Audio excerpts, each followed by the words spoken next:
students, welcome to all of you in our next class. Last class में हमने पढ़ा types of linkage, dihybrid cross on linkage and Morgan's cross on linkage. और last में हमने एक छोटा सा टॉपिक पढ़ा था रिकम्बिनेशन ऑफ फ्रीक्वेंसी. आज उसी टॉपिक को हम कंटिन्यू कर रहे हैं. आज के लेक्चर में हम स्टडी करेंगे what are the factors which affects the crossing over, या what are the factors which can affect actually recombination frequency. और उसके बाद हम स्टडी करेंगे जीन मैप और क्रोमोसोमल मैप, और उसके बाद हम स्टडी करेंगे सेक्स लिंकेज इट्स टाइप्स, और उस पर कुछ क्वेश्चंस. तो let's start our first question, that's the factors which affects the crossing over. So हमारा जो पहला क्वेश्चन है कि कौन से फैक्टर्स है जो क्रॉसिंग ओवर पे अफेक्ट करते हैं. मैंने आपको पहले भी पढ़ाया, हमने कल लास्ट टाइम पढ़ा था रिकम्बिनेशन फ्रीक्वेंसी, तो उसी चीज को कंटिन्यू करेंगे. परसेंटेज ऑफ रिकम्बिनेंस, परसेंटेज ऑफ रिकम्बिनेंस, यानी कि अगर हमारे पास कोई क्रॉस है या हमारे पास कोई क्वेश्चन है, हमें उस क्वेश्चन में कहा जाता है कि रिकम्बिनेंस कितने होंगे, what will be the percentage of recombinants. The percentage of recombinants is directly proportional to the crossing over. ठीक है बेटा, यानी कि जितनी क्रॉसिंग ओवर होगी उतने रिकम्बिनेंट्स होंगे, उतने होंगे परसेंटेज ऑफ रिकम्बिनेंट्स. यानी कि जितनी क्रॉसिंग ओवर होगी उतने होंगे recombinants. That is percentage of recombinants is directly proportional to the crossing over, is directly proportional to the distance between jeans.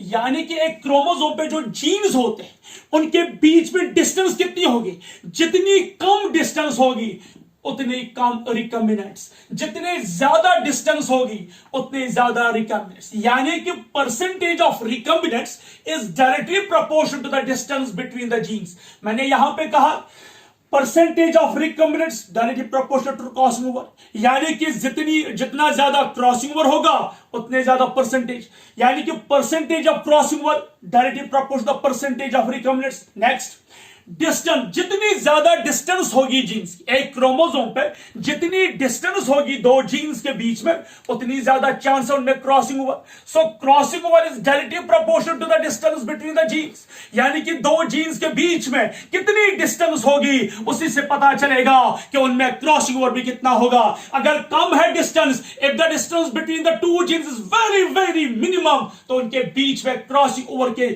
संभावना या परसेंटेज या प्रोबेबिलिटी वो बिल्कुल कम होगी. अगर ज्यादा डिस्टेंस है ज्यादा क्रॉसिंग ओवर, कम डिस्टेंस है कम क्रॉसिंग ओवर.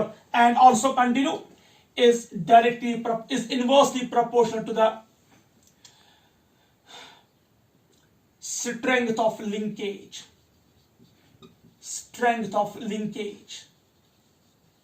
ठीक है बेटा, यानी अगर लिंकेज की स्ट्रेंथ ज्यादा है, अगर लिंकेज की स्ट्रेंथ ज्यादा मींस कि एक क्रोमोसोम पे जब दो जीन्स वेरी वेरी क्लोज होंगे, यानी एक क्रोमोसोम पे जब दो जीन्स बिल्कुल एक दूसरे के क्लोज होंगे, तो उनको हम कह सकते हैं कि उनमें जो स्ट्रेंथ है लिंकेज की वो ज्यादा है. जब लिंकेज की स्ट्रेंथ ज्यादा होगी परसेंटेज ऑफ रिकम्बिनेंस कम होगा, because percentage of recombinants inversely proportional to the strength of linkage. ज्यादा लिंकेज कम रिकम्बिनेंस, कम लिंकेज ज्यादा रिकम्बिनेंस. किसे हम कहते हैं लिंकेज, दोस्ती. एक क्रोमोसोम पे जब दो जीन्स बहुत नजदीक होंगे एक दूसरे को, हम कह सकते हैं कि दे आर हाईली लिंक्ड. जब वो लिंक्ड होंगे रिकम्बिनेंट की परसेंटेज कम होगी. अगर उन क्रोमोसोम पे दो जीन्स की जो लेंथ है ज्यादा होगी तो डेफिनेटली उनकी रेट ऑफ परसेंटेज क्या होगी, ज्यादा. So that means percentage of recombinants inversely proportional strength of linkage. I will write it like this, percentage of recombinants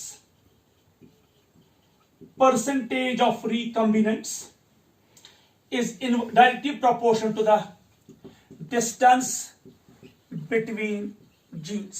क्योंकि ये हमारे लिए बहुत ही इंपॉर्टेंट है, क्योंकि इसी से हमें एक्चुअली जीन मैपिंग, या हम कह सकते हैं क्रोमोसोमल मैपिंग, या जो हम कह सकते हैं हम जीन मैपिंग जो हमें स्टडी करना है इसके बाद, या क्रोमोसोम मैप, वो हमें इसी से पता चलेगा. क्योंकि percentage of recombinant directly proportional distance between the genes. जब जीन्स के बीच में डिस्टेंस कम होगी, परसेंटेज ऑफ रिकम्बिनेंट भी कम होगा। जब जीन्स क्रोमोसोम पे डिस्टेंस बिटवीन द जीन्स ज्यादा होगी तो परसेंटेज ऑफ रिकम्बिनेंट्स भी ज्यादा होगा। अब हम देखेंगे factors which affect the crossing over. इसके लिए मैं एक टेबुलाइट बना रहा हूं बेटा, अब ध्यान से देखिए, एक टेबल बना रहा हूं मैं। तो पहले मैं ले रहा हूं यहां से सीरियल नंबर, ठीक है बेटा। उसके बाद यहां से फैक्टर्स, यहां से क्रॉसिंग ओवर, यहां से परसेंटेज ऑफ रिकम्बिनेंट्स, और यहां से लिंकेज। ध्यान से देखो बेटा, मैंने एक टेबल बनाया है क्योंकि मेरा क्वेश्चन है factors affecting crossing over. What are the factors which affect the crossing over? तो ध्यान से देखिए, this is a serial number, ठीक है। यहां से हम लेंगे फैक्टर्स, ठीक है बेटा। यहां से हम लेंगे क्रॉसिंग ओवर, दिखाई दे रहा है। यहां से हम लेंगे परसेंटेज ऑफ रिकम्बिनेंट्स, और यहां से हम लेंगे लिंकेज। आराम से देखिए, ध्यान से देखिए। पहले हम लेंगे serial number first, distance between genes. जब डिस्टेंस बिटवीन जीन्स क्या होगी? ज्यादा। अगर डिस्टेंस बिटवीन द जीन्स क्या होगी? ज्यादा, डेफिनेटली क्रॉसिंग ओवर भी क्या होगी? That be high. And percentage of recombinants भी क्या होगी? ज्यादा। तो लिंकेज क्या होगी? लेस। Getting my point? मैंने कहा if the distance between the genes, यानी कि अगर डिस्टेंस बिटवीन द जीन्स क्या होगी? ज्यादा।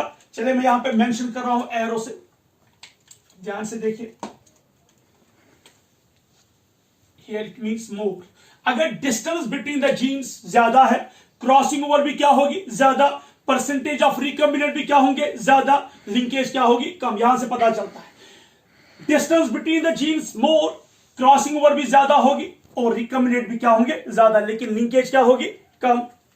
Second, temperature. अगर हमारे पास टेम्परेचर ज्यादा है, if we increase the temperature, what will happen to crossing over? Crossing over भी ज्यादा होगा, परसेंटेज ऑफ रिकम्बिनेंट भी ज्यादा होगी, और परसेंटेज और जो लिंकेज की स्ट्रेंथ है वो कम होगी।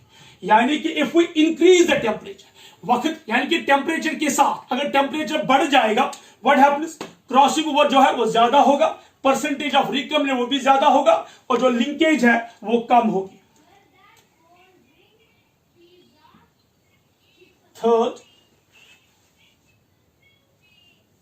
टेम्परेचर। उसके बाद हम लेंगे एक्सपोजर टू एक्सरेज। अगर हम एक्सरेज को, यानी कि if we suppose to exposure, यानी कि अगर हम एक्सरेज जीन्स को एक्सपोज करेंगे टुवर्ड्स एक्सरेज, तो क्रॉसिंग ओवर क्या होगी? ज्यादा, परसेंटेज ऑफ रिकम्बिनेंट भी ज्यादा, और लिंकेज क्या होगी? कम।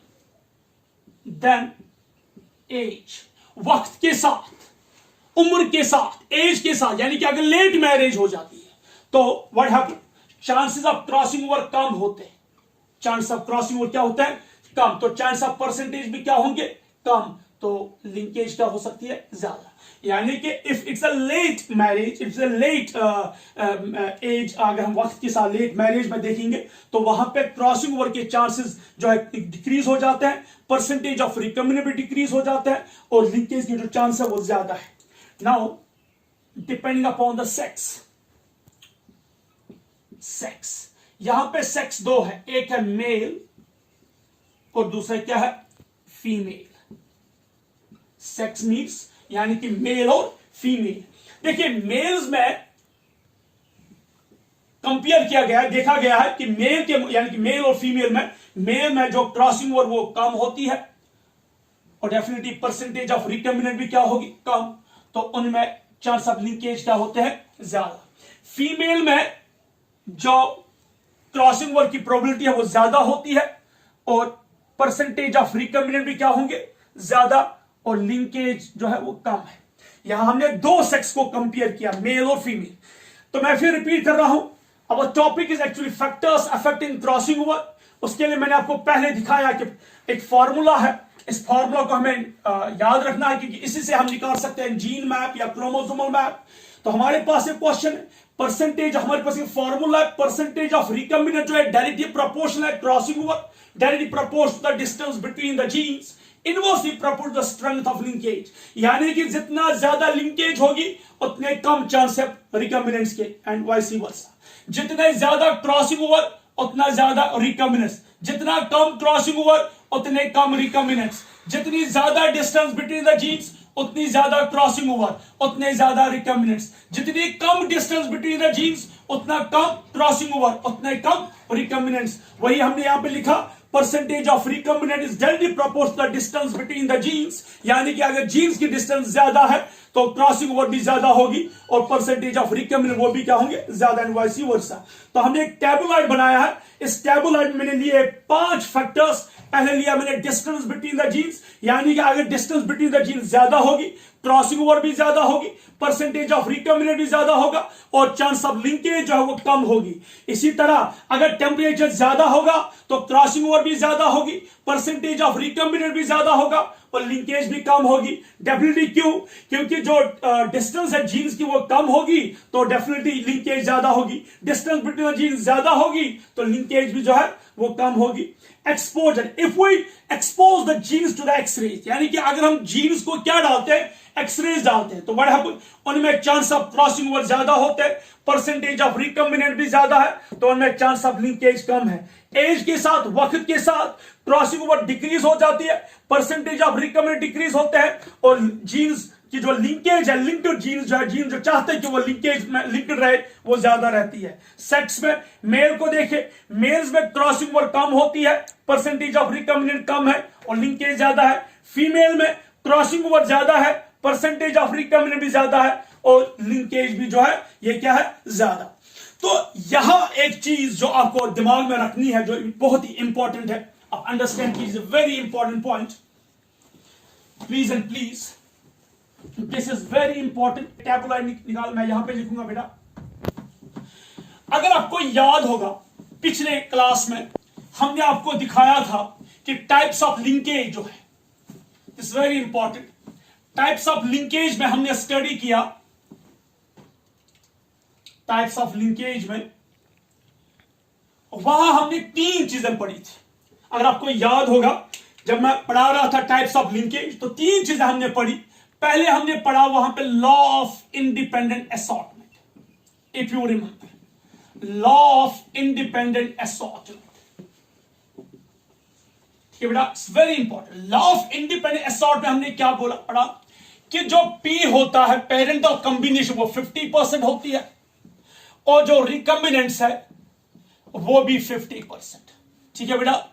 यानी कि लॉ ऑफ इंडिपेंडेंट असॉर्टमेंट जो P होता है वो 50% है और जो R होता है वो भी क्या होता है, 50%। मींस मैंने वहां पे लिखवाया है कि P जो है इट्स इक्वल टू R, यानी कि जितने पेरेंटल कॉम्बिनेशन उतने रिकॉम्बिनेंट्स, तो रिकॉम्बिनेंट जो है वो 50% है। ध्यान से, इट्स वेरी इंपॉर्टेंट। उसके बाद हमने पढ़ा complete linkage, when genes are completely linked, complete linkage. तो कंप्लीट लिंकेज में हमने क्या देखा कि जो पेरेंटल कॉम्बिनेशन वो 100% होती है और रिकॉम्बिनेंट्स क्या होता है, 0। It's very important, parental combination 100%, recombinants 0%। तो जो कंप्लीट लिंकेज होती है वहां पे कोई भी रिकॉम्बिनेंट नहीं बनता है। I repeat, in law of independent assortment जब जीन्स होते हैं अलग अलग क्रोमोसोम पे, वो असॉर्ट होते हैं इंडिपेंडेंटली, वहां पे 50% में रिकॉम्बिनेंट बनते हैं। जब हम लेते हैं कंप्लीट लिंकेज वहां पे क्या होता है, वहां पे पेरेंटल जो है वो 100% है और रिकॉम्बिनेंट क्या होता है, 0। अब हम देखेंगे incomplete linkage, incomplete linkage when genes are not completely linked, although genes are on same chromosome, genes same chromosome पे होते हैं, जीन्स एक ही क्रोमोसोम पे होते हैं, लेकिन वो एक दूसरे से दूर है, तो वहां पे क्या है, P is greater than R, P is greater than R, that is P का जो वैल्यू है वो 51 से 99%। यानी कि पेरेंटल कभी भी एग्जैक्टली 50% नहीं होगा, क्योंकि अगर पेरेंट बराबर 50% होगा वो तो बन गया law of independent assortment. Parent कभी भी 100% नहीं होगा वो तो बन गया कंप्लीट लिंकेज। तो इनकंप्लीट लिंकेज में क्या होता है कि जो पेरेंटल कॉम्बिनेशन होती है वो 50 और 100 के बीच में होती है। Neither they are exact 50 nor they are exact 100। मैं रिपीट कर रहा हूं, आई रिपीट, इनकंप्लीट लिंकेज में पेरेंटल कॉम्बिनेशन कभी भी एग्जैक्टली ना 50 होती है ना एग्जैक्टली 100 होती है, बल्कि 50 और 100 के बीच में होता है। और का जो वैल्यू होता है वो क्या है? और इन बिटवीन 0 to 50, यानी कि ना वो एग्जैक्टली 0 होता है ना वो एग्जैक्टली 50 होता है, यानी कि 0 से ग्रेटर 50 से लेस। तो दैट मींस यहां पे P ग्रेटर देन R। सो अब यहां से एक चीज जो आपको इंपॉर्टेंट याद रखना, that's very important as far as your NEET examination is concern, वो ये है कि परसेंटेज ऑफ रिकम्बिनेंट कभी भी 50% से ज्यादा हो ही नहीं सकता है। मैं यहां पे लिख रहा हूं percentage of recombinants will never be greater than 50%. This is very important कि जो परसेंटेज ऑफ रिकम्बिनेंट है वो 50% से ज्यादा कभी नहीं होगी। मैं यहां पे star 3 star, this is very important for your NEET examination. यानी कि अगर आपको यह ख्याल रखना, ये याद रखना है कि जो रिकम्बिनेंट की परसेंटेज है वो 50 से कभी भी ज्यादा नहीं होगी। 50 से कम हो सकती है लेकिन नॉट मोर देन दैट 50। क्यों? क्योंकि आप देखिए लॉ ऑफ इंडिपेंडेंट असॉर्ट में आर का वैल्यू रिकम्बिनेंट कितना है? 50। इज इट 50 और more than 50? No, it's only exactly 50। जरा कंप्लीट लिंकेज में देखिए आर का वैल्यू 0%। जरा इनकंप्लीट लिंकेज में देखिए आर का वैल्यू लेस देन 50। सो तीन चीजें, 50 से ज्यादा कभी भी परसेंटेज ऑफ रिकम्बिनेंट नहीं हो सकती है, दैट्स लॉ। और आपको ये याद रखना है क्योंकि जो परसेंटेज है रिकम्बिनेंट की वो सबसे ज्यादा मैक्सिमम कितना हो सकता है? 50। एज किस केस की बात हम करें? लॉ ऑफ इंडिपेंडेंट असॉर्टमेंट की। So law of independent assortment जो रिकम्बिनेंट का वैल्यू है वो है 50%, लेकिन 50% से ज्यादा नहीं। कंप्लीट लिंकेज में रिकम्बिनेंट का वैल्यू 0%, इनकंप्लीट लिंकेज में आर का वैल्यू बिलो द 50। सो 50 से ज्यादा कभी भी परसेंटेज ऑफ रिकम्बिनेंट नहीं हो सकता है। सो आप ये सब नोट कीजिए। इसके बाद हम जाएंगे नेक्स्ट क्वेश्चन पे, दैट्स जीन मैप और chromosomal map. Now we will move to next question, that's gene map, linkage map and chromosomal map. बेटा ध्यान से सुनिए, अभी जो हमने पढ़ा एक छोटा सा क्वेश्चन था factors affecting the crossing over, वो हमने कंप्लीट किया कि कौन कौन से फैक्टर्स है जिनका अफेक्ट हो सकता है क्रॉसिंग ओवर पर। अब हम पढ़ेंगे जीन मैप, क्योंकि उस क्वेश्चन को पढ़ने का मकसद सिर्फ ये था कि हमें एक्चुअली किसको स्टडी करना था, जीन मैप या क्रोमोसोम मैप या लिंकेज मैप को। क्योंकि जीन मैप और जो लिंकेज मैप है ये बोर्ड पॉइंट ऑफ व्यू के लिए और नीट पॉइंट ऑफ व्यू के लिए बहुत इंपॉर्टेंट है। इस पे क्वेश्चंस आ सकते हैं और उन क्वेश्चन को सॉल्व करने के लिए पहले आपको आइडिया होना चाहिए था what are the factors which affect the percentage of recombinants और क्रॉसिंग ओवर एटसेट्रा। तो जो जीन मैप है या जो लिंकेज मैप है या जो क्रोमोसोम मैप है, इसको पहली बार डिस्कवर किया या जो पहली बार इसको दिया वो कौन था? एल्फ्रेड स्टर्टिवेंट। एल्फ्रेड स्टर्टिवेंट जो था एक स्टूडेंट, थॉमस एंड मॉर्गन का एक ज़हीन स्टूडेंट था। इसी ने पहली बार जो पहला मैप, जो पहला जीन मैप है, वो उसी ने दिया, फर्स्ट जीन मैप। जो पहला जीन मैप है वो किसने दिया? एल्फ्रेड स्टर्टिवेंट ने, जो किसका स्टूडेंट था? थॉमस हंट मॉर्गन का। He was a student of T.H. Morgan. So मैं रिपीट कर रहा हूं बेटा, मैंने इससे लास्ट टाइम भी बोला था आपको, जीन मैप और लिंकेज मैप और chromosome map was discovered by Alfred Sturtevant. जो एल्फ्रेड स्टर्टिवेंट है ये थॉमस एंड मॉर्गन का स्टूडेंट था और उसने पहला जीन मैप, जो पहला जीन मैप दिया वो इसी एल्फ्रेड स्टर्टिवेंट ने दिया। और इतना ही नहीं, इसने इसको नाम फिर रखा था Drosophila gene map. Drosophila gene map क्यों दिया इसने इसको नाम ड्रोसोफिला जीन मैप? क्योंकि इस एल्फ्रेड स्टर्टिवेंट ने जो काम किया वो इसने एक्चुअली ड्रोसोफिला पे ही काम किया। तो जो इसने जीन मैप दिया वो इसने किसको दिया? ड्रोसोफिला का ही। और आज आपको पता है कि हमें एक्चुअली एक क्वेश्चन पढ़ना later on, that is a human genome project.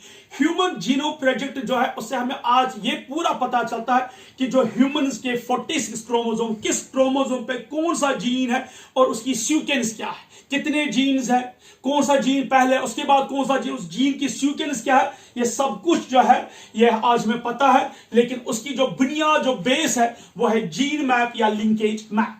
लेकिन इस जीन मैप या लिंकेज मैप को अंडरस्टैंड करने से पहले या ये स्टडी करने से पहले कि एक्चुअली होता क्या है जीन मैप, उसके लिए मैं आपको जो हमने मेंडल ने, जो मॉर्गन ने स्टडी किए थे 3 कैरेक्टर्स। पहला ध्यान से देखिए उसने क्या स्टडी किया था। उसने पहले Y, body colour and colour of eyes, जो उसने पहला क्रॉस किया, क्रॉस फर्स्ट किस किस के बीच में, the colour of body and the colour of eyes, that was the first cross. और उस क्रॉस से हमें क्या पता चला था, उस क्रॉस से हमें यह पता चला कि 1.3% होते हैं रिकॉम्बिनेंट्स। हमने लास्ट क्वेश्चन में स्टडी किया था, इसको मैंने रिपीट करने की जरूरत नहीं है कि बॉडी कलर यानी कि क्रॉस फर्स्ट, और ये टेक्स्ट बुक का है, आपकी जो एनसीईआरटी टेक्स्ट बुक है उस पर एक क्रॉस है। मैं रिपीट करूं, मैंने लास्ट टाइम भी बोला था, जो बॉडी कलर और आई कलर है ड्रोसोफिला का। जब मॉर्गन ने क्रॉस फर्स्ट किया किस किस के बीच में, between the body colour and I colour, तो उसने क्या देखा, वहां पे रिकॉम्बिनेंट की जो परसेंटेज है वो कितनी है, 1.3%। उसके बाद उसने दूसरा क्रॉस किया, cross second is a very important. Cross second उसने क्या किया, आई कलर और विंग साइज, याद आया, आई कलर और विंग साइज। यहां पे ये मैं नहीं कह रहा हूं डोमिनेंट कौन है, रिसेसिव कौन है, इट्स नॉट अबाउट डोमिनेंट और recessive, it's simply about the gene. तो यहां पे क्या लिया हमने, आई कलर और विंग साइज, और परसेंटेज क्या थी, 32.7%, 32.7%, यानी कि 37.2% है, उल्टा 37.2% ये रिकॉम्बिनेंट की परसेंटेज है किस किस के बीच में, जब उसने आई कलर और विंग साइज, यानी कि आई कलर और विंग साइज का जब उसने क्रॉस किया तो उसको क्या मिले थे परसेंटेज ऑफ रिकॉम्बिनेंस, 37.2। उसके बाद उसने क्रॉस थर्ड किया, क्रॉस थर्ड में उसने लिया बॉडी कलर और किसके बीच में, विंग साइज के बीच में, तो उसको क्या आया था परसेंटेज ऑफ रिकॉम्बिनेंस, 38.5%, 38.5%। सो ये 3 क्रॉस किसने किए, थॉमस हंट मॉर्गन ने। मैं रिपीट कर रहा हूं, थॉमस हंट मॉर्गन ने 3 क्रॉस स्टडी किए। ये तीनों क्रॉस मैंने आपको बोले, एक क्रॉस मैंने आपको पढ़ाया था लास्ट के लेक्चर में, 2 मैंने आपको बोल उसके रिजल्ट्स दिए थे, मैंने आपको बोला ये क्रॉस खुद करना। एनसीईआरटी बुक में पहला और दूसरा क्रॉस है, थर्ड क्रॉस नहीं दिया गया है। Both these 3 cross are very important for your NEET perspective and board examination। तो यहां देखिए पहला क्रॉस, उसके बाद सेकंड क्रॉस, उसके बाद थर्ड क्रॉस।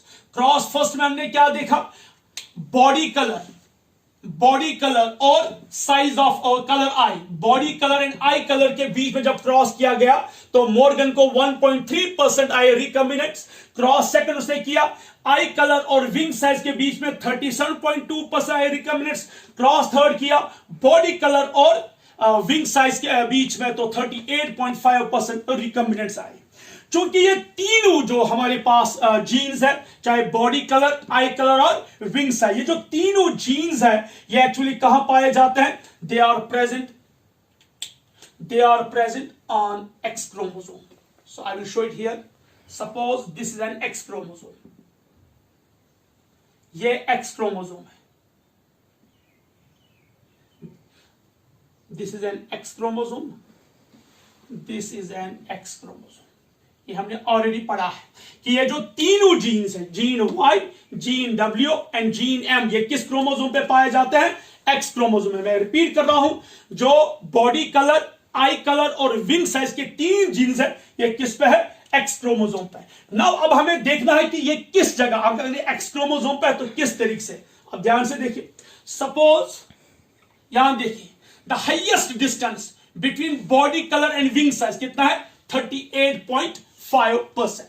तो यहां मुझे आपको एक पॉइंट जरूरी समझाना है, ये जो एल्फर्स्ट टिवर्ट ने कहा, देखिए उसने कहा कि वन जीन मैप, जो वन जीन मैप है, या हम ये कह सकते हैं उसने जो यूनिट दिया जीन मैप का जो उसने यूनिट दिया, उसने नाम को रखा सेंटीमोर्गन। सेंटी किसके नाम पे? अपने उस्ताद के नाम पे, यानी कि एक ट्राइब्यूट था, उसने अपने उस्ताद को एक हम कह सकते हैं तोहफा दिया, या एक इज्जत अफजाई के, या एक ट्राइब्यूट दिया कि उसने अपने उस्ताद के नाम पे उसको नाम रखा सेंटीमोर्गन। जैसे देखिए, आप कहते हो 1 kg, आपने फिजिक्स में पढ़ा होगा 1 किलोग्राम। होता क्या है 1 किलोग्राम? ये एक्चुअली जो साइंटिस्ट ने क्या किया, उन्होंने एक मेटालिक बॉल, एक ऐसी एक बॉल बनाई जिसको उन्होंने कहा कि ये है 1 kg। और फिर जब उन्होंने यूनिट्स बनाए, जब उन्हें वो चीजें बनाई, तो उन्होंने क्या कहा, उन्होंने उस चीज को किसके साथ कंपेयर किया? इस बॉल के साथ। तो जिस चीज का वैल्यू आता था उस मेजरिंग बॉल के कंपेयर में, उसको कहा जाता है ये 1 kg है। तो यहां इसने कहा कि जीन मैप का जो यूनिट है वो सेंटीमोर्गन है, और ये कहा गया कि 1 रिकॉम्बिनेशन फ्रीक्वेंसी, यानी कि 1 RF, यानी कि 1 recombinant frequency is equal to 1 centimorgan. This is important, ठीक है बेटा। यानी कि एक रिकॉम्बिनेंट परसेंटेज, यानी कि एक रिकॉम्बिनेशन फ्रीक्वेंसी, यानी कि 1% of recombinant is equal to 1 centimorgan. ये क्या कौन कहता है? एल्फर्ड स्टर्टीवैट। एल्फर्ड स्टर्टीवैट ने एक यूनिट दिया, उसने कहा कि अगर आपको जीन मैप या लिंकेज मैप बनाना है, इसके लिए जो यूनिट उसने बनाया दैट वाज सेंटीमोर्गन। उसने कहा कि जो डिस्टेंस है किस किस के बीच में, जीन्स के बीच में, we can measure them by a unit known as centimorgan. जैसे अगर हमें कोई डिस्टेंस मेजर करनी है, we measure by kilometre, millimetre, है ना, डिफरेंटली। अगर हमें वेट को मेजर करना है, वी मेजर इन ग्राम्स और किलोग्राम्स। इसी तरीके से इसने कहा कि अगर हमें किसको मेजर करना है, जीन्स को, साइज को मेजर करना है, अगर हमें देखना है कि एक क्रोमोसोम पे क्या है डिस्टेंस बिटवीन द जीन्स, तो उसने कहा कि उसको हम मेजर कर सकते हैं बाय सेंटीमोर्गन। और उसने कहा कि 1 रिकॉम्बिनेशन फ्रीक्वेंसी या 1% of recombinant is equal to 1 centimorgan. जैसे अगर यहां पे 1.3% है रिकॉम्बिनेंट, इट मींस 1.3 सेंटीमोर्गन। तो ध्यान से देखिए, यहां पे 3 क्रॉस को देखिए, यहां Y और W के बीच में 1.3% रिकॉम्बिनेंट, यहां W और M के बीच में 37.2% रिकॉम्बिनेंट, लेकिन क्रॉस थर्ड को देखिए, Y एंड M के बीच में 38.5% है। यानी कि सबसे ज्यादा रिकॉम्बिनेंट कहां है? Between Y and M। Recombinant percentage कब होगी ज्यादा? आपको भूलने की आदत है, मैं रिपीट कर रहा हूं, जितनी ज्यादा डिस्टेंस, यानी कि जीन्स के बीच में जितनी ज्यादा डिस्टेंस होगी, उतनी ज्यादा क्या होगी? Percentage of recombinant. मैं आप लोगों के लिए यहां पे लिखना पसंद करूंगा, percentage of recombinant directly proportional to the distance between genes, distance between genes. यानी कि जो जीन्स के बीच में डिस्टेंस है, that is directly proportional to percentage of recombinants. जितनी ज्यादा डिस्टेंस होगी जीन्स के बीच में, उतनी ज्यादा परसेंटेज होगी रिकॉम्बिनेंट। यहां सबसे ज्यादा है परसेंटेज ऑफ रिकॉम्बिनेंट, मींस यहां पे जो जीन Y और जीन M, इनके बीच में सबसे ज्यादा डिस्टेंस है। तो हम यहां दिखाएंगे, दिस इज Y, ठीक है, and this is M, this is M। तो ये जो है, ये 2 जीन है, ये जीन Y है और जीन M है। अब आप कह सकते हो सर आपने 2 जीन Y और M क्यों लिया एक्सट्रीम पॉइंट्स पे? Why not Y and W, why not W and M? तो यहां आपको मैंने पहले ही कहा, जितनी ज्यादा डिस्टेंस उतनी ज्यादा परसेंटेज। यहां percentage of recombinant 1.3%, it means Y और W के बीच में डिस्टेंस कम होगी। यहां पे 37.2% रिकॉम्बिनेंट, मींस W और M के बीच में डिस्टेंस उससे ज्यादा होगी। यहां सबसे ज्यादा है 38.5%, मींस Y और M के बीच में सबसे ज्यादा क्या होगी? डिस्टेंस, क्योंकि जितनी ज्यादा परसेंटेज ऑफ रिकॉम्बिनेंट उतनी ज्यादा क्या है? Distance between the genes. Now जब हम Y और M के बीच में, Y और M के बीच में जब हम देखते हैं डिस्टेंस सबसे ज्यादा है, मैंने अभी आपको पहले ही कहा, यहां दिखा रहा है, मैंने आपको बोर्ड पे भी दिखाया कि 1 रिकॉम्बिनेशन फ्रीक्वेंसी और 1% ऑफ रिकॉम्बिनेंट जो है ये 1 सेंटीमोर्गन के बराबर है। बेटा ध्यान से सुनिए, 1% ऑफ रिकॉम्बिनेंट या 1 recombinant frequency equal to 1 centimorgan. यहां कितने हैं? 38.5। तो इट मींस यहां इन 2 जीन्स के बीच में जो परसेंटेज ऑफ रिकम्बिनेंट है वो कितना है 38.5%। 1 रिकम्बिनेंट परसेंट 1 सेंटीमोर्गन, 38 मीन्स 38.5 सेंटीमोर्गन, 38.5 सेंटीमोर्गन। सो दो जीन्स यानी कि जीन Y और जीन M, मैं फिर कह रहा हूं एक्स क्रोमोसोम पे जीन Y और जीन M की जो डिस्टेंस है वो है 38.5 सेंटीमोर्गन। क्यों है 38.5 सेंटीमोर्गन? वो तो हमने क्रॉस थर्ड में ऑलरेडी देखा है, 1 सेंटीमोर्गन इक्वल टू 1 रिकम्बिनेंट परसेंट। तो यहां पे कितना है 38.5%, तो दैट मींस कितना है डिस्टेंस 38.5 सेंटीमोर्गन। नाउ थर्ड जीन कौन सा है? Gene W। देखो बेटा, अगर मैं जीन W यहां पे लिखता, सपोज अगर मैं जीन W यहां पे लिखता M के बाद, Y और M के बीच में कितनी डिस्टेंस है 38.5 सेंटीमोर्गन। W और M के बीच में कितनी होगी 37। सो अंडरस्टैंड कीजिए 37.2, 37.2, ये मैं नहीं कह रहा हूं, क्रॉस कह रहा है। Y और M के बीच में 38.5, ठीक है बेटा, Y और M के बीच में 38.5, अंडरस्टैंड कीजिए Y और M, ये वही क्लॉज थर्ड कह रहा 38.5 सेंटीमोर्गन। नाउ अगर हम देखते हैं W और M के बीच में कितना है, W और M के बीच में 37.2। सपोज अगर मैं M के उस तरफ लिखता हूं W, अगर मैं M के उस तरफ दिखाता हूं तो दैट मींस M और W के बीच में 37.2।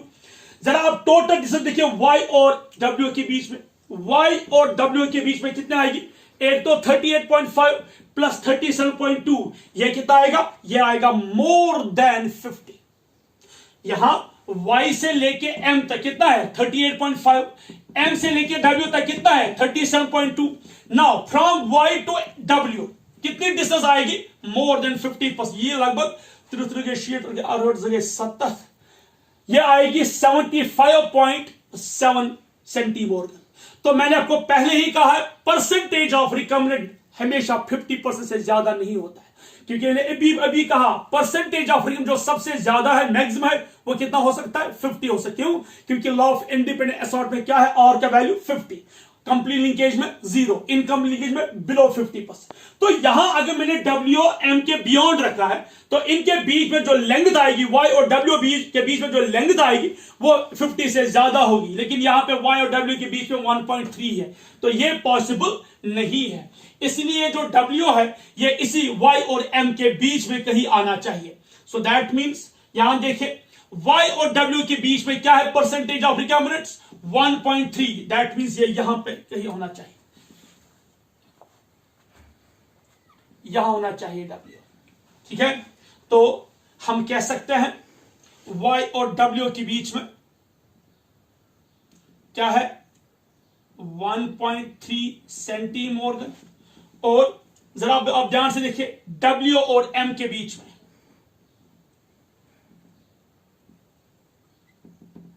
W और M के बीच में 37.2, ठीक है। सो ध्यान से देखिए यहां W और M के बीच में कितना है 37.2, ऐड कीजिए 1.3, ये बन जाएगा 38.5। ध्यान से देखिए 37.2 किस किस के बीच में, W और M के बीच में, प्लस कीजिए 1.3, 38 एंड बिकॉज 38.5, ठीक है। सो Y और M के बीच में 38.5 सेंटीमोर्गन पहले ही कहा, ठीक है।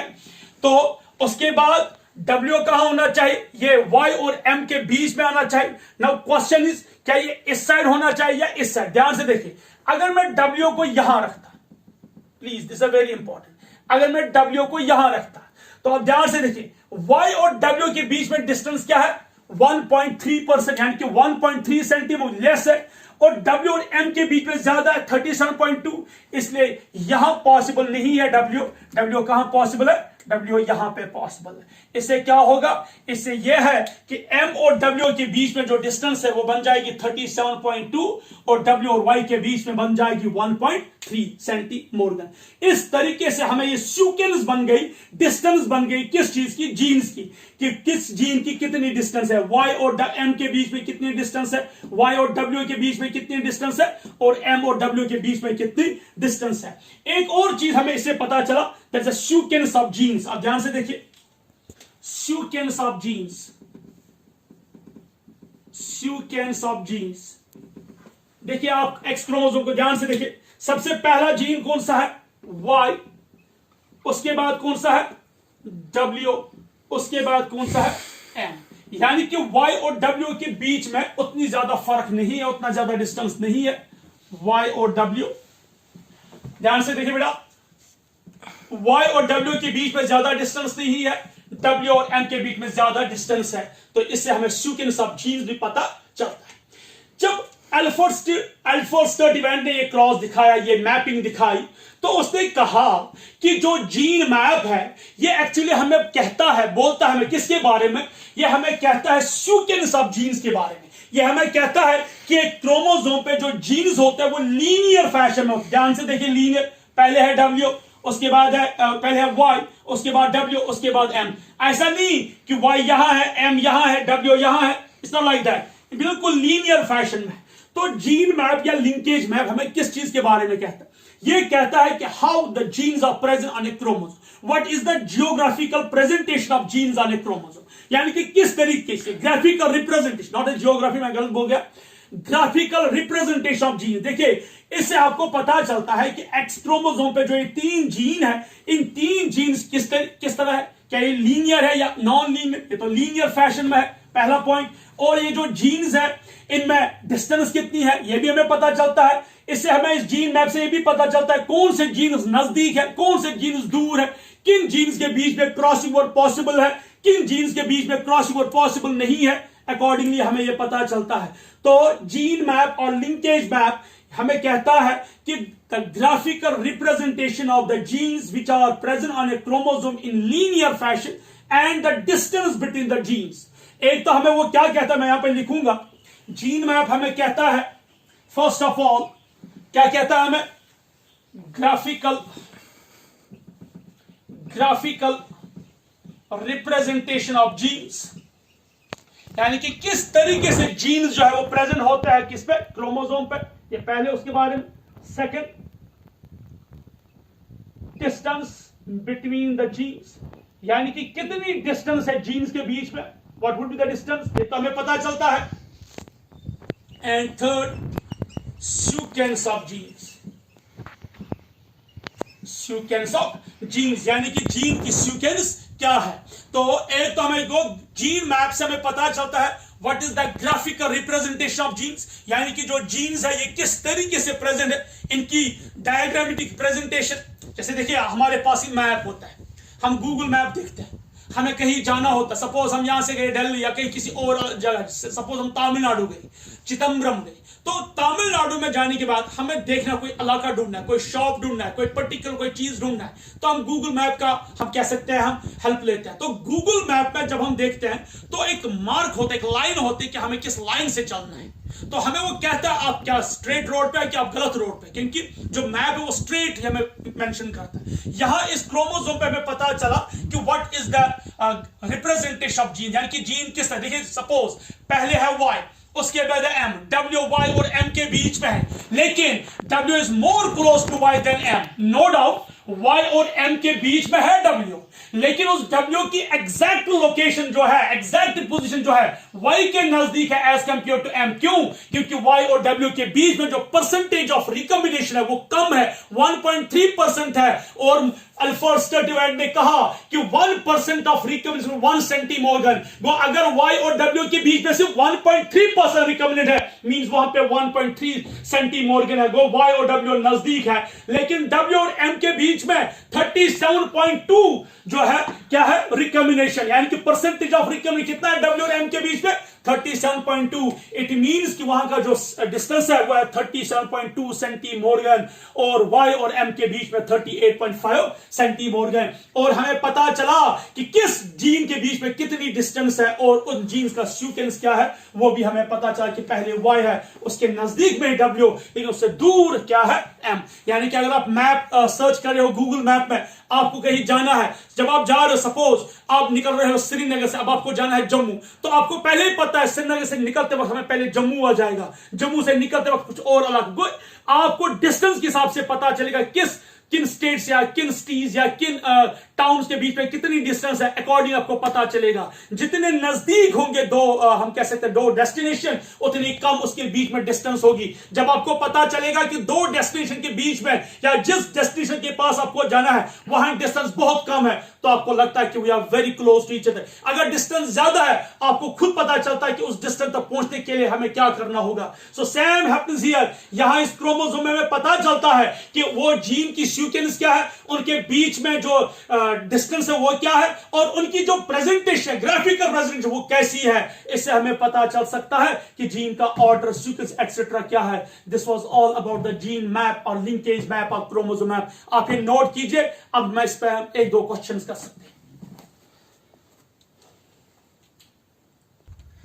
नाउ सी स्टूडेंट्स, अब हम कुछ क्वेश्चन सॉल्व करेंगे रिगार्डिंग द जीन मैप, यानी कि जीन मैप पे कुछ एग्जांपल जो नीट पर्सपेक्टिव के लिए इंपॉर्टेंट है। मैं यहां पे आपको 2-3 क्वेश्चंस या 2-3 एग्जांपल्स दिखाऊंगा। इससे आपको आइडिया मिलेगा कि किस तरीके से क्वेश्चंस आते हैं और इन्हें हम कैसे सॉल्व कर सकते हैं। इससे आपको यह भी पता चलेगा कि how important is gene map for your competitive examination and for your board examination. देखिए मेरे पास है, मैं यहाँ पे क्वेश्चन नहीं लिख रहा हूं, ध्यान से सुनिए बेटा। मैं यहाँ पे क्वेश्चन नहीं लिखूंगा क्योंकि इससे एक तो टाइम भी ज्यादा हो जाएगा मेरा, क्योंकि आपके नोट पे सारा लिखा है। सो मेरे पास एक प्लांट है जिसकी जेनेटिक कंपोजिशन है स्मॉल ए स्मॉल, यानी कि आई हैव अ प्लांट जिसकी जेनेटिक कंपोजिशन क्या है ए बी। इसे हम क्रॉस करते हैं किससे, एक दूसरे प्लांट के साथ जिसकी जेनेटिक कंपोजिशन क्या है प्लस प्लस। देखिए बेटा एक चीज मैं यहां पे आपको कहना जरूरी समझता हूं, जो ये कैपिटल ए कैपिटल बी उसी का recessive small A small B, ये तो मेंडल तक महदूद था। लेकिन जब मॉर्गन आया, मॉर्गन ये टर्मिनोलॉजी चेंज, जैसे मैंने आपको लास्ट टाइम भी बोला था। तो यहां पे small A small B recessive condition, plus and plus dominant condition. वो मेरे पास दो प्लांट है, this is plant 1, this plant 2। इन दो के बीच में क्रॉस हो रहा है। प्लांट 2 की composition genetic composition plus and plus, plant 1 की जो कंपोजिशन है दैट्स ए बी। तो इसका मुझे क्रॉस नहीं दिखाना है, यहां आपको क्रॉस नहीं है। यहां कल से यह बता जाता है, क्वेश्चन ये कहता है कि जो पेरेंट 1 कंटेनिंग ए बी जिसकी जेनेटिक कंपोजिशन है ए बी, उसे क्रॉस करते हैं दूसरे पेरेंट के साथ जिसकी जेनेटिक कंपोजिशन क्या है प्लस प्लस। तो इस क्रॉस के बाद वहां क्या निकले, जो वहां जीनोटाइप्स निकले, हम कह सकते हैं जो ऑफस्प्रिंग है जो प्रोजेनी निकले वो क्या क्या है, ध्यान से देखिए। प्लस एंड प्लस ये थे 380, स्मॉल ए स्मॉल बी ये है 400। So these are the parental combination, these are the parental, क्योंकि पेरेंटल कॉम्बिनेशन हमेशा ज्यादा होते हैं, अगर आपको याद होगा, क्योंकि we are talking about the linked genes, we are not talking about the law of independent assortment. Next plus A and B plus, या B plus, these are the recombinants. Plus A जो है ये 90 है, plus B जो है ये 130 है। These are the recombinants, these are the recombinants. तो ध्यान से देखें, हमें 4 प्रोजेनी मिलते हैं जिसमें 2 पेरेंटल कॉम्बिनेशन, 2 क्या है रिकम्बिनेंट्स। पेरेंटल कॉम्बिनेशन सबसे ज्यादा है 380 एंड 400, और जो रिकम्बिनेंट्स है वो 90 एंड 130 है। ठीक है, अब आपको क्या पूछा जाता है, आपसे पूछा जाता है यू हैव टू कैलकुलेट। देखिए क्वेश्चन क्या है, calculate the distance between the genes, यानी कि जीन्स के बीच में जो डिस्टेंस है किस किस के, calculate the distance between the genes A and B. This is important, यानी कि आपसे पूछा जाता है कि ए और बी की डिस्टेंस कितनी है, यानी कि अगर एक क्रोमोसोम पे gene A and gene B है, इसकी डिस्टेंस क्या होगी। See how we will do this question. देखिए हमने लास्ट टाइम पढ़ा है कि जो रिकम्बिनेशन फ्रीक्वेंसी है, रिकम्बिनेशन फॉर्मूला पहले ही पढ़ाया है। रिकम्बिनेशन फ्रीक्वेंसी किसके बराबर है, number of recombinants, number of recombinants, ठीक है बेटा, divide by total number of progeny, total number of progeny multiply by 100। Number of recombinants divide by total number of progeny multiply by 100। Number of recombinants कितने हैं, ध्यान से देखिए, यह है रिकम्बिनेंट, 90 प्लस 130, 90 प्लस 130, ध्यान से सुनिए, रिकॉम्बिनेंट्स है ये, जिस पेरेंटल कॉम्बिनेशन रिकॉम्बिनेंट्स है।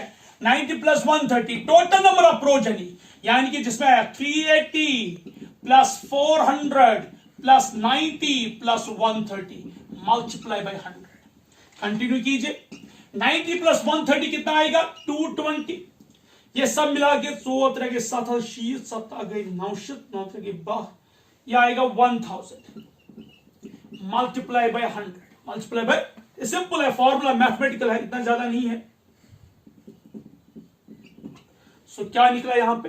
रिकॉम्बिनेशन फ्रीक्वेंसी निकला 22%।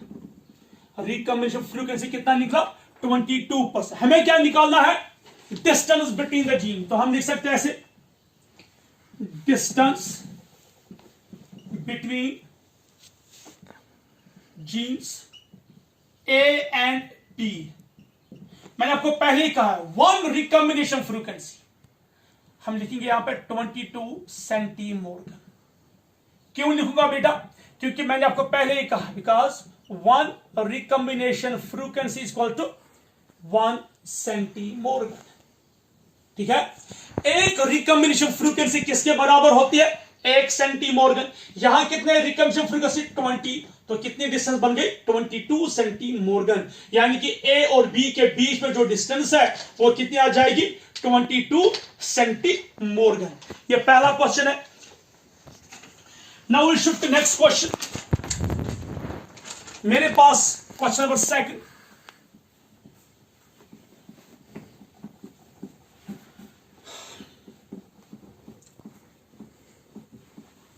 Next question. There are 5 genes, namely A, B, C and D.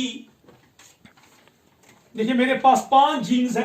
Question number 2, A, B, C, D and E, ये 5 जीन्स है मेरे पास। ये क्रोमोसोम है। तो इनके बीच में रिकॉम्बिनेशन फ्रीक्वेंसी कितनी दी गई है? देखिए वही से दी गई है। ए बी के बीच में जीन फ्रीक्वेंसी 32%, सी डी के बीच में जीन फ्रीक्वेंसी 18%। ठीक है बेटा। ए सी के बीच में जीन फ्रीक्वेंसी 48%, ए ई के बीच में जीन फ्रीक्वेंसी 8%। हमें क्या है? हमें क्या बोलना है? पहले हमें जीन मैप ड्रॉ करना है। Draw gene map. आपको ये जीन्स दिखाने हैं क्रोमोसोम पे, यानी आपको जीन मैप दिखाना है। You have to show how genes are present on the chromosome. Then आपको सीक्वेंस बोलनी है जीन्स की, सीक्वेंस ऑफ जीन्स। ठीक है। देन आपको कहना है what is the distance between genes.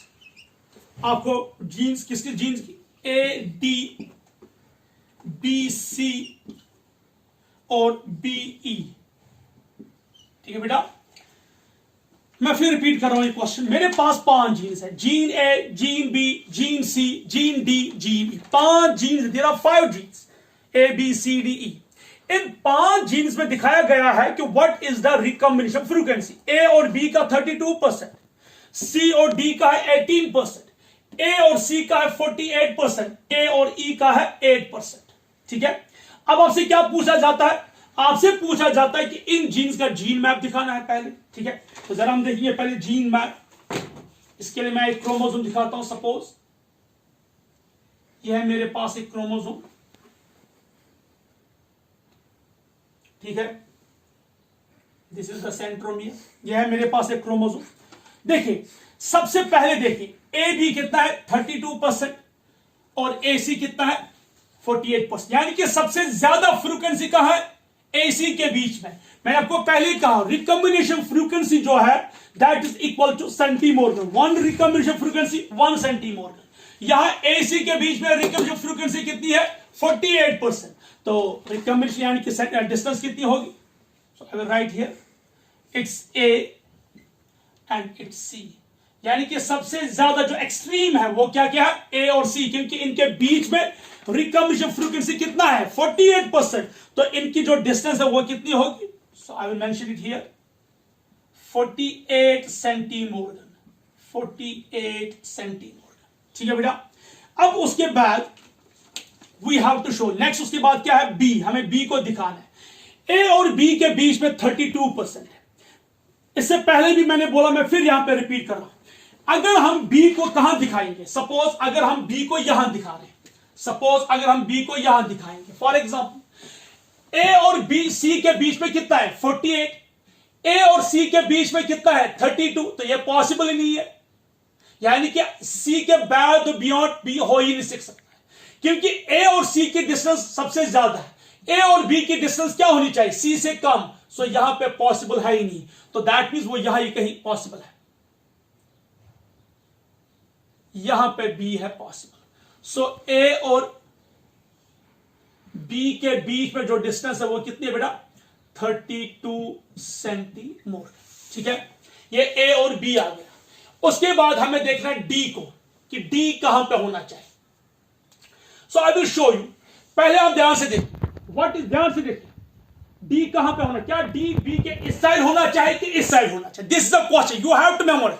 आपको ध्यान लगाना है, ये सी है, ये बी है, आपको क्या दिखाना है, सी और डी, क्योंकि उसके बाद सी और डी 18% है।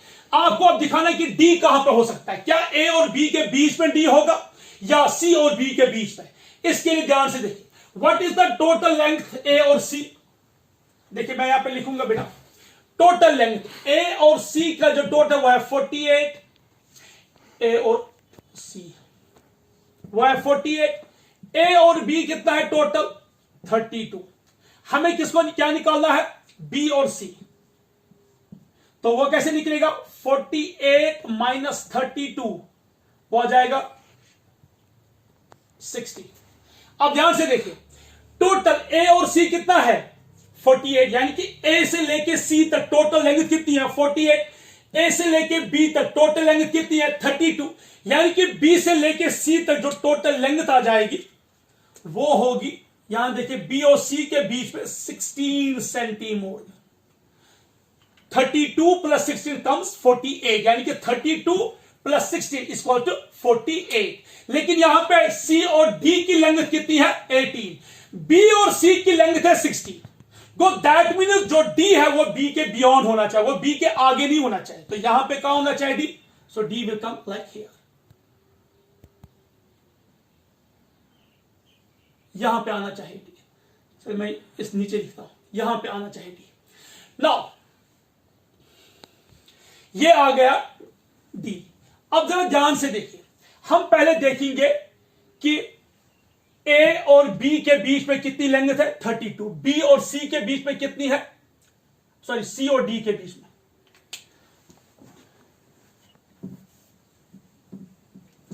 यहां देखिए सी और डी के बीच में कितनी है, वही से कहते हैं 18 सेंटीमीटर। 18 सेंटी, सी और डी के बीच में 18 सेंटीमीटर, बी और सी के बीच में 16 सेंटीमीटर। तो डी और बी के बीच में कितनी हो सकती है 2 सेंटीमीटर, है ना। बी और सी कितना 16, बी और सी कितना 18, 18 माइनस 6 कितना हो गया 2, यानी कि 16 प्लस 2 गिव्स 18। मैं यहां पे लिखूंगा बेटा, ध्यान से देखिए, सी और डी कितना 18, बी और सी कितना 16, बी और डी कितना आ जाएगा 18 माइनस 16 वो आ जाएगा 2, क्योंकि देखिए बी और सी 16, बी और डी 2, 16 प्लस 2 आ जाएगा 18। तो ये है डिस्टेंस। नेक्स्ट क्या आ गया, ए सी भी आ गया, ए ई। अब हम जाएंगे ए ई पे। देखिए बेटा ए ई 8, अब ए ई यानी कि ए जो ई है वो यहां किसी आसपास आना चाहिए, 8 यहां आना चाहिए 8 सेंटीमीटर। इज दैट क्लियर, ये आना चाहिए। ये है पहला क्वेश्चन, ड्रॉ जीन मैप। किस तरह हम जीन मैप दिखा सकते हैं। सो आपको दिया गया है रिकॉम्बिनेशन फ्रीक्वेंसी, बहुत ध्यान से आपको देखना है कि जीन फ्रीक्वेंसी जो है वो 50%, यानी कि परसेंटेज ऑफ रिकॉम्बिनेशन जो है वो 50% के बियॉन्ड कभी नहीं होगा। Is that clear. So next sequence of gene, जरा आप ध्यान से, ये पहले क्वेश्चन का आंसर था ए। अब हम जाएंगे B, what is the sequence of genes. चलो मैं आंसर यहीं पे लिखता हूं, सीक्वेंस ऑफ जीन्स। पहला कौन सा जीन है, पहला कौन सा जीन है, पहला जीन ए है, जीन ए। उसके बाद क्या है यहां पे, दिस इज ई। उसके बाद ई आ गया, उसके बाद ई के बाद क्या है, डी, डी के बाद क्या है, बी, बी के बाद क्या है, C. This is the sequence of genes. ये आपके क्वेश्चन नंबर 2 का आंसर है। उसके बाद है डिस्टेंस बिटवीन जीन्स। अब हमें नई डिस्टेंस दिखानी है, क्वेश्चन नंबर सी का जो है, हमें दिखाना है distance between the genes A D. तो इसके लिए मैं नई एक और डायग्राम बनाता हूं बेटा।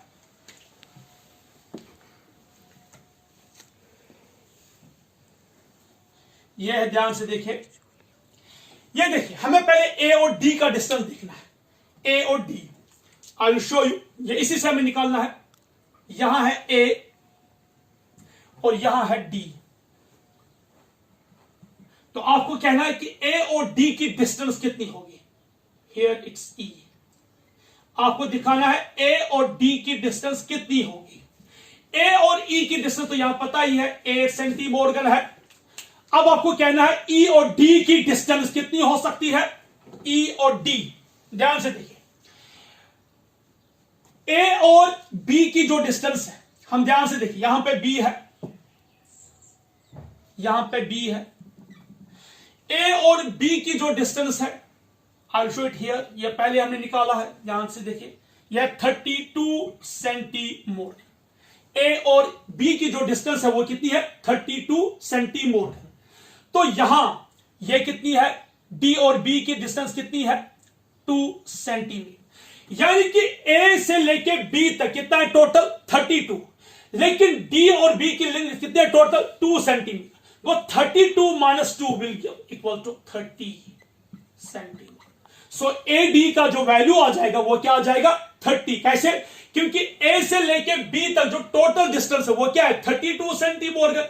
लेकिन डी से लेके बी तक कितना है total, 2 centimorgan. So when you will minus 32 minus 2 it will give, A से लेके डी तक आ जाएगा 30 centimorgan. I will write it here, दिखाऊंगा आपको समझाने के लिए। यहां ए से लेके यानी कि ए बी जो है दैट्स 32, डी बी जो है दैट इज 2। उसके बाद हमें क्या निकालना है, A D, 32 minus 2 is equal to 30 centimetre. Is it clear. Next क्या निकालना है हमें, बी और सी के बीच में, वो तो हमने पहले ही निकाला है, बी और सी 16 सेंटीमोर्गन। हियर इट इज सी, हमने बी और सी के बीच में पहले ही निकाला है, दैट इज 16 सेंटीमोर्गन। क्योंकि 16 प्लस 2, बी डी और सी, यहां देखिए सी और डी कितना है, 18। डी और सी के बीच में 18 है, डी और बी के बीच में 2 है, सी और बी के बीच में 16 है। 16 प्लस 2 गिव्स 18। ये तो मैंने पहले ही निकाला है। उसके बाद क्या निकालना हमें, बी और ई। यस, दैट्स बी और ई। ध्यान से देखिए बेटा, हमें देखना है बी और ई के बीच में, हमें देखना है बी और ई। ये है बी और हमें ई के, बी और ए के बीच में, यानी कि ए और बी के बीच में कितना है, ए बी के बीच में है 32, ए ई के बीच में कितना है 8। 32 minus 8 will give B E. 32 minus 8 24, 24। यानी कि बी और ई के बीच में जो डिस्टेंस आ जाएगी कितनी होगी, 24 सेंटीमीटर। सो इस तरीके से हम क्वेश्चन को सॉल्व कर सकते हैं। सो विल राइट हियर, मैं यहां पे लिखूंगा बेटा, क्या करेंगे, यहां जगह की कमी है, बोर्ड बड़ा नहीं है। So I will write A D. क्या निकाला हमने, ए डी कितना निकला, 30 सेंटीमोर्गन। उसके बाद क्या है, पी सी, बी सी कितना है 16 सेंटीमोर्गन। उसके बाद हमने क्या निकालना है, बीई कितना है 24 centimorgan. This is the answer of question number 3, यानी कि क्वेश्चन सी का जो है आंसर है। इस तरीके से जो है क्वेश्चन सॉल्व किया जा सकता है। तो दैट मीन्स जब आपको नीट में ऐसे क्वेश्चंस आ जाएंगे, हाउ यू विल सॉल्व, या बोर्ड में आ सकते हैं, प्लस 1 और प्लस 2 लेवल पे आ सकते हैं क्वेश्चन, तो इस तरीके से आप सॉल्व कर सकते हैं। इससे क्लियर? ये मैंने आपको 2 क्वेश्चन दिखाए। एक और क्वेश्चन है हमारे पास, वो है एक डायहाइब्रिड टेस्ट क्रॉस। ध्यान से देखिए, एक डायहाइब्रिड टेस्ट क्रॉस है, क्वेश्चन नंबर 3 है। This is very important. Questions को आपको अंडरस्टैंड करना है, उसको सॉल्व करना है। ये सारे क्वेश्चंस को सॉल्व करने का एक ही तरीका है। फर्स्ट जो मैंने थ्योरी आपको पढ़ाई वो आपको अच्छे से अंडरस्टैंड करना है, बार बार इसको अंडरस्टैंड करना है, और उसके बाद इन नोट्स जो मैं आपको सेंड करता हूं, इन नोट्स को स्टडी करना है। उसके बाद क्वेश्चंस करने के लिए आपको बाकायदा जो है बुक, ऑब्जेक्टिव बुक दी गई है, उस पर जो क्वेश्चंस होते हैं उनको सॉल्व करना है। तो ध्यान से देखिए, हमारे पास क्वेश्चन नंबर 3 है, एक डायहाइब्रिड टेस्ट क्रॉस रेशियो। हाँ, इनकम्प्लीट लिंकेज के लिए हमारे पास एक क्वेश्चन है। जब इनकम्प्लीट लिंकेज होगा, हमें पहले ही पता है इनकम्प्लीट लिंकेज P हमेशा ग्रेटर देन होता है R से। इनकम्प्लीट लिंकेज में वैल्यू जो P का है वो हमेशा कितना होता है, R से बड़ा। तो हमारे पास एक प्रोजेनी दी गई, रिजल्ट दी गए हैं। ध्यान से देखिए क्या क्या दिया गया है, प्लस ऑब्लिक AB, ये कितने हैं, 100, स्मॉल ए स्मॉल बी, ये कितने हैं, ये भी 100 है। ओके, उसके बाद ध्यान से देखिए प्लस बी ए बी, ये 900 है। उसके बाद A plus oblique A B, ये भी 900 है। बेटा कंपेयर कीजिए रिजल्ट। ये आपको प्रोजेक्ट, मैंने पूरा क्वेश्चन नहीं लिखा है क्योंकि बोर्ड छोटा है, टाइम ज्यादा कंज्यूम होगा अगर मैं सारे क्वेश्चंस लिखूंगा। सो मैं आपको दिखा रहा हूं कि कैसे सॉल्व करना होता है क्वेश्चन। आपको सारा जो है नोट्स में लिखे गए question, you can check it out that time. मेरे पास एक क्रॉस है, एक इनकम्प्लीट डायहाइब्रिड टेस्ट क्रॉस है, जिसमें हमें दिखाया गया है कि ये जो क्रॉस है ये इनकम्प्लीट लिंकेज है। ये वही से क्वेश्चन कहता है कि एक डायहाइब्रिड टेस्ट क्रॉस है, एक डायहाइब्रिड टेस्ट क्रॉस रेशियो है, जो इसमें P का वैल्यू ग्रेटर है R से। तो हमें रिजल्ट दिए गए हैं कुछ प्रोजेनीज के, ये जो है 100 है, ये भी 100 है, और ये 900 है। तो पहले हमें पता चलेगा जब वैल्यू ज्यादा होंगे, ये पेरेंटल कॉम्बिनेशन है, पेरेंटल कॉम्बिनेशन, ऑब्वियसली ये इनका वैल्यू कम है, ये रिकम, क्योंकि पहले ये P is greater than R। P का वैल्यू जो है वो R के मुकाबले में क्या होना चाहिए, ज्यादा। हमें क्या क्वेश्चन पूछा जा रहा है, हमें कहा जाता है क्या ये सिस कॉन्फ़िगरेशन है या ट्रांस और सिस कॉन्फ़िगरेशन। यह भी मैंने आपको पहले ही पढ़ाया था जब मैंने आपको दिखाया था types of crossing, types of linkage में, जब हम इनकम्प्लीट लिंकेज पढ़ रहे थे तो मैंने वहां पे पढ़ाया आपको ट्रांस कॉन्फ़िगरेशन, सिस कॉन्फ़िगरेशन। मैंने आपको बोला कि देखिए यहां पे मैं दिखाता हूं, ये मेरे पास एक क्रोमोसोम है, ये मेरे पास एक क्रोमोसोम है, ठीक है। ध्यान से देखिए यहां पे क्या लिखा है, ये ना डोमिनेंट्स, दीज आर, ये रिसेस, ये डोमिनेंट पेरेंट्स है, ये प्लस है और ये बी है, यहां पे स्मॉल ए, ठीक है। नेक्स्ट वन ए प्लस ए और बी। अब जरा ध्यान से देखिए, ये जो प्लस है यहां पे, ये प्लस जो है ये डोमिनेंट है, ये बी जो है रिसेसिव है, ये ए यहां पे रिसेसिव है, प्लस यहां पे डोमिनेंट है। यानी कि जब एक क्रोमोसोम पे एक जीन डोमिनेंट होगा, दूसरा रिसेसिव होगा, एक ही क्रोमोसोम पे। जब एक क्रोमोसोम पे एक डोमिनेंट दूसरा recessive, recessive dominant, dominant recessive, तो इसको हम बोलते हैं ट्रांस कॉन्फ़िगरेशन।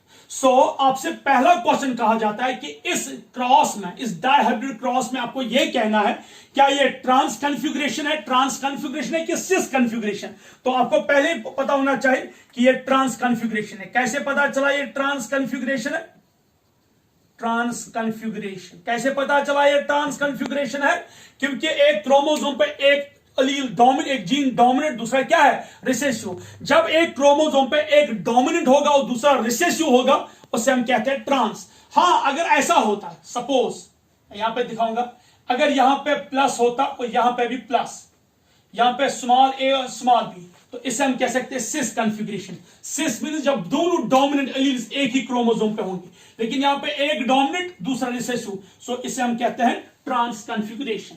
तो नेक्स्ट क्वेश्चन बी पार्ट क्या है इसका, हमें डिस्टेंस निकालनी है। बी पार्ट हमें निकालनी है distance between genes. Distance between, हमें ए और बी की जो है डिस्टेंस निकालनी। कैसे निकालनी, सिंपल सी बात है। इसके लिए हमें पता है recombination frequency is equal to number of recombinants. तो फॉर्मूला पहले ही पता है, number of recombinants divide by total number of progeny, total number of progeny multiply by 100।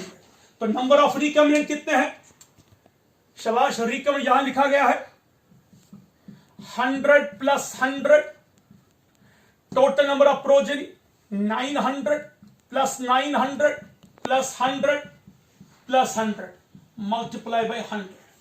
कितना आ जाएगा, 100 ने 100 200, ये कितना आ जाएंगे 2000 मल्टीप्लाई बाय 100।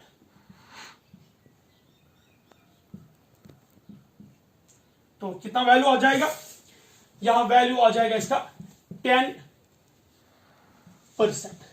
1 रिकॉम्बिनेंट फ्रीक्वेंसी किसके बराबर है, 1 सेंटीमोर्गन। तो यहां डिस्टेंस कितनी होगी, डिस्टेंस बिटवीन जीन्स 10 सेंटीमोर्गन। तो आंसर क्या आ गया हमारा, यानी कि ए और बी के बीच में जो डिस्टेंस होगी वो कितनी होगी, 10 सेंटीमोर्गन। तो इस तरीके से ये 3 एग्जांपल्स मैंने आपको दिखाए, 3 क्वेश्चंस दिखाए कि सॉरी किस तरीके से we have to solve the question. आपसे पूछा जाएगा डिस्टेंस ऑफ जीन्स कैसे निकालेंगे, आपसे पूछा जाएगा सीक्वेंस ऑफ जीन्स, आपसे पूछा जाएगा कि जो लिंक्ड जीन्स है क्या है सिस कॉन्फ़िगरेशन या ट्रांस। तो ये सारे क्वेश्चंस, ये तो 2-3 एग्जांपल्स है। Unfortunately we are right now in our homes, locked in our homes. अगर हम क्लास में होते तो वहां पे सारे क्वेश्चन 1 बाय 1 कर सकते थे। तो यहां पे मैं इतने ज्यादा क्वेश्चन दिखा नहीं सकता हूं, लेकिन at least one thing is clear, आपको पहले थ्योरी पे पूरा अबूर होना चाहिए। You should have a master in the theory. आपको समझ आना चाहिए कि हमने क्या पढ़ा, जीन मैप क्या होता है, कैसे, ये सारी चीज आपको, ये फॉर्मूलाज ये आपको पता होने चाहिए। उसके बाद we can solve the question, क्योंकि उसके बाद मैं आप लोगों का ऑनलाइन टेस्ट भी लूंगा टेलीग्राम पे, उससे भी आपको और जो है कहीं पे कंफ्यूजन होगा वहां भी आप कह सकते हैं। आप ये सब नोट कीजिए। Will move to next class.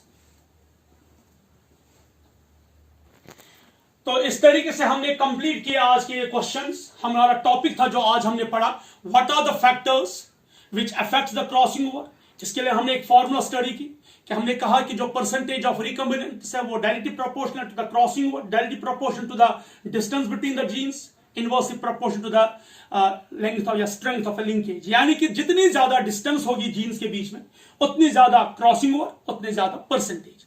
फिर हमने फैक्टर्स स्टडी किया, पहले डिस्टेंस बिटवीन द जीन्स, उसके बाद टेम्परेचर, उसके बाद हमने स्टडी किया exposure of genes towards the X-rays, then age and sex.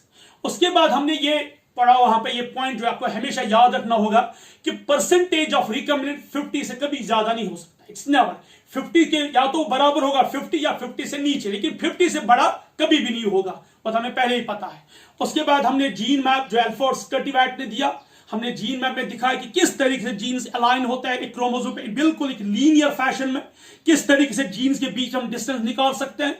तो इसके लिए हमने एक फॉर्मूला भी है जो एल्फोर्ड स्कर्टिवैट ने दिया था। उसने कहा था कि if you want to measure the distance between the genes on a chromosome, इसके लिए उसने एक यूनिट दिया अपने उस्ताद के इज्जत के नाम पे, दैट उस्ताद की इज्जत के लिए, अपने उस्ताद के रेस्पेक्ट के लिए उसने दिया था सेंटीमोर्गन। यानी उसने कहा कि 1 रिकॉम्बिनेंट फ्रीक्वेंसी या 1% ऑफ रिकॉम्बिनेंट इक्वल टू 1 सेंटीमोर्गन। तो उससे हमें पता चलता है कि एक क्रोमोसोम पे क्या हो सकती है डिस्टेंस बिटवीन द जीन्स और उनके लीनियर यानी कि उनकी सीक्वेंस क्या हो सकती है। और उस पर हमने आपको 3 क्वेश्चंस दिखाए। आज के लिए इतना ही काफी है, आज हम इतना। नेक्स्ट क्लास में हम इंशाल्लाह पढ़ेंगे सेक्स लिंकेज, जो इसी के साथ कनेक्टेड है, वो नेक्स्ट वीडियो होगा उसका, तो वो होगा सेक्स लिंकेज। और सेक्स लिंकेज में हम देखेंगे कि किस तरीके से सेक्स लिंकेज को मॉर्गन ने डिस्कवर किया, और टाइप्स ऑफ सेक्स लिंकेज और inheritance of sex linkage. Till then have a nice happy learning.